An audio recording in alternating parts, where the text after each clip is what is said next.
Hey guys, welcome back to my channel Rewind. That is your girl, Miss K. If this is your first time coming across my channel, welcome. Please be sure to subscribe if you like the vibe and hit that notification bell so you know when I upload more videos like this one. Today we're going to be going over the latest episode of Atlanta, season 3, episode number 2, called Sinterklaas is Coming to Town. All right, guys, so the episode starts off with Ern, and he's in bed next to a strange white lady who no speaking no English. All right, and his phone is buzzing off. Okay, I mean, you got a text from Van saying that she's at the airport. You got a text from Al saying he needs 20 bands and all of this stuff, right? So he's going crazy. And also, he's getting a text about a reminder saying that his flight will be taking off pretty soon. All right. So he's rushing around and he has to call Darius to pick up Van. And this is when he finds out through Darius that Al is in jail, okay?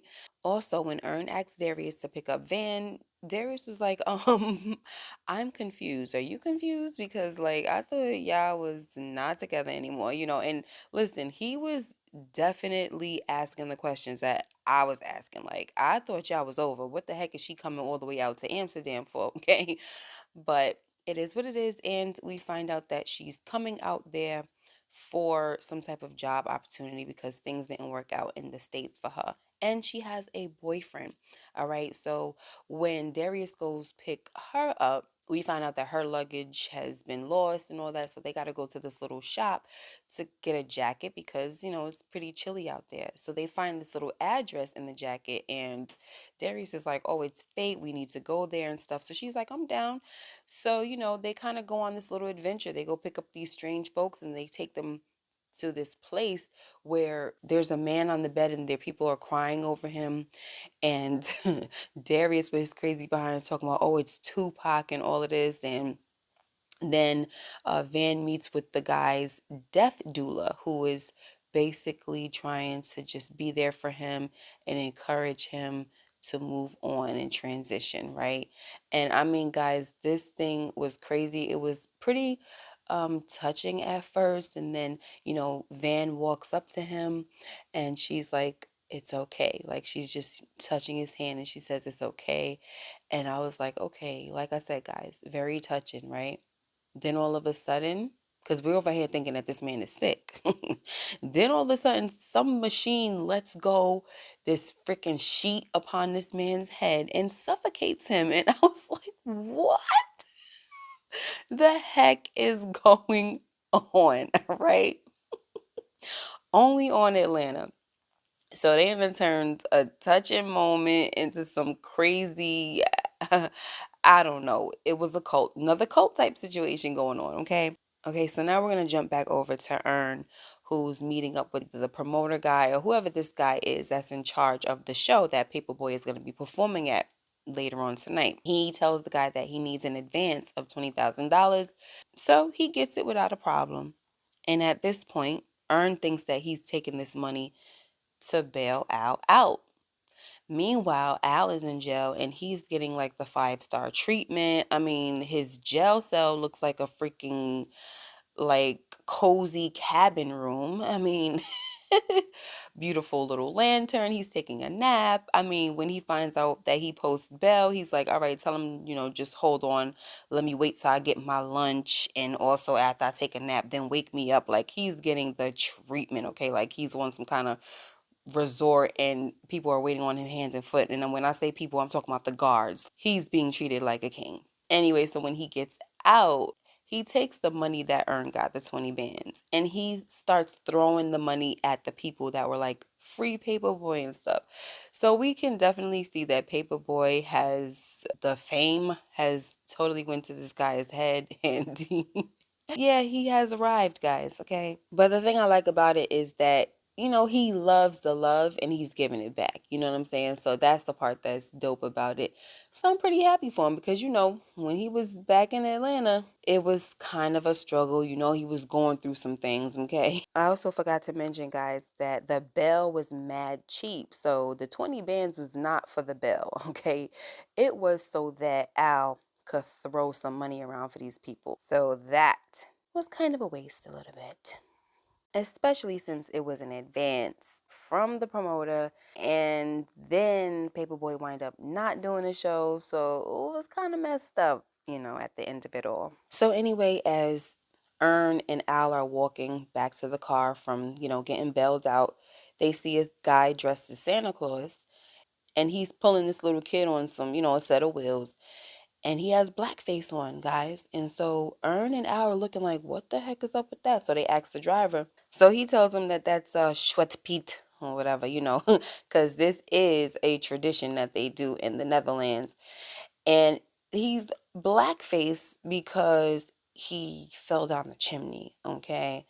So yeah, as offensive as it is, this is their story, guys. So now we get back to Al's hotel room and we find out why he went to jail, because he was messing around with two chicks, and while they was trying to get it in with him, some threesome action, one of the white girls said nigga be, all right? And the black chick was like, why would you repeat it? Like, she's speaking in English and in Dutch. I think the language is Dutch. I don't know, guys. But she's speaking in the language that they speak over there, and she's speaking in English at the same time. So she's like, why would you repeat it? And she said, what, nigga? And as soon as the girl said nigga, yo, the black chick, I think she smacked the crap out of her, and they started fighting. And next thing you know, stuff was flying out the window, and it was just drama. So Al is like, look, same ratchet behind hoes, different city, But the place is a freaking wreck, okay, guys? And Ern is just looking around like, oh my gosh, Like, I feel a little bad for him because he really, look, he stepped it up. Before Paperboy was trying to get rid of him as his manager, and it's looking like he really, really stepped it up.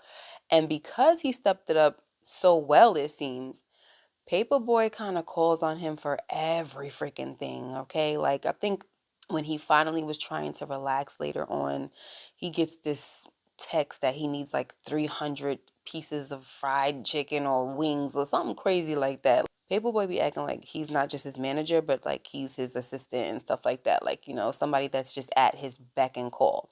And so far, it's looking like Ern is handling it pretty well. All right. Even to the point where they get to the venue where he's supposed to perform, right? Where Paperboy is supposed to perform. And Paperboy sees that every single person out there in the crowd has on blackface. And he tells Ern that he is not doing this, okay? And it's crazy because Ern went through, like, he jumped through a bunch of hoops and everything. Like, he asked this transport company that usually transports organs and things like that if they can transport a laptop, because that's what had the music on, and they didn't have the laptop. I think they left it in another city or something like that. So the laptop was there and everything. And when everything was all good and clear, right on time for the show, Paperboy says, yeah, I ain't doing this. And, Ern is the one that's left to tell the dude that they not gonna do the show. And you got a whole bunch of people that paid to see him and everything. So now Ern is left to clean up the mess. And now the dude wants to fight Ern. And Ern is telling him, look, just, work it out with the insurance. I'm pretty sure you'll get even more money back than what was spent or whatever. So the guy was not trying to hear that. He's like, you trying to screw me? And he went after Ern. Ern ran down the steps. He lost them because there's a bunch of people in blackface, okay, and different hairdos and stuff. So he runs up on one guy that kind of had a similar hairdo as Ern, and he just took it out on the guy, started beating him down, okay? So anyway, that was that, guys. And then, we get to the end of the episode, and Ern is tired, he's beat. He goes back to his hotel, and he sees Van coming down the hall with a bucket of ice. She's all wrapped in a towel over her body, towel over her head. And he's like, hey, what's up? By the way, throughout this whole episode, Ern has been sick. You could tell like he had some type of cold or something like that. And I'm like, I don't know, does he have COVID? Like, what the heck is going on? But anyway, he's like, hey, what's up? And she said, yeah, I'm just getting some ice. And he was like, at 4 in the morning? She's like, yeah. And part of me was wondering, like, does she have somebody in the room with her? I was thinking throughout this episode, guys, that maybe her and Darius would hit it off somehow, and that would cause some drama between Darius and Ern. I don't want that to happen, guys, but I was kind of thinking along those lines, but I guess we'll have to wait and see. I hope that doesn't happen, like I said. I know that Van said she has a boyfriend, but whatever, okay? And also, I would like Van and Earn to get back together. Listen, he needs to just commit. That was his issue. He needs to commit, guys. But anyway, guys, that was the episode. That was the recap. Sinterklaas is coming to town. And hey, we're going to see what else Atlanta has in store for us. All right. Let me know what you guys thought about this episode. Make sure you like, comment, and subscribe if you haven't already. And hit that notification bell so you know when I upload more videos like this one. Until next time, you guys take care and be blessed. And I'll see you in the next video. Bye-bye.